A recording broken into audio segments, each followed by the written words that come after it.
नमस्कार, मी मयुरी आणि आपण पाहत आहात 7 स्टार न्यूज.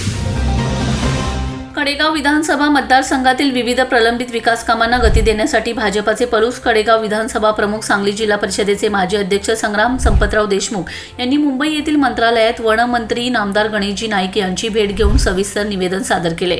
मतदारसंघातील वन पर्यटन आणि इतर विकास कामांबाबत वनमंत्र्यांनी अत्यंत सकारात्मक प्रतिसाद देत तातडीने पावले उचलण्याचं आश्वासन दिलं असून या महत्त्वपूर्ण बैठकीदरम्यान संग्राम देशमुख यांनी पलूस आणि कडेगाव तालुक्यांमधील वन विभागाच्या अखत्यारीतील पर्यटन स्थळांचा विकास करणे, पर्यावरणपूरक पायाभूत सुविधा निर्माण करणे आणि स्थानिक पातळीवर रोजगाराच्या संधी उपलब्ध करून देणे यांसारख्या विविध विकास कामांना मंजुरी देण्याची मागणी केली.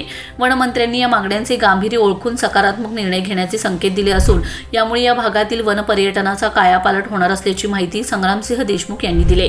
या भेटीदरम्यानच टेंबू उपसा जलसिंचन योजनेचे शिल्पकार स्वर्गीय आमदार ॲडव्होकेट संपतराव अण्णा देशमुख यांच्या लोककल्याणकारी आणि दूरदृष्टीच्या कार्याचा वनमंत्री गणेश नाईक यांनी विशेष गौरव केलाय. टेंबू योजनेच्या माध्यमातून या संपूर्ण भागाचा कायापालट करणाऱ्या अण्णांचे योगदान आणि त्यांचे विचार महाराष्ट्र कधीही विसरू शकत नाही, अशा शब्दात वनमंत्र्यांनी त्यांच्या आठवणींना उजाळा दिलाय.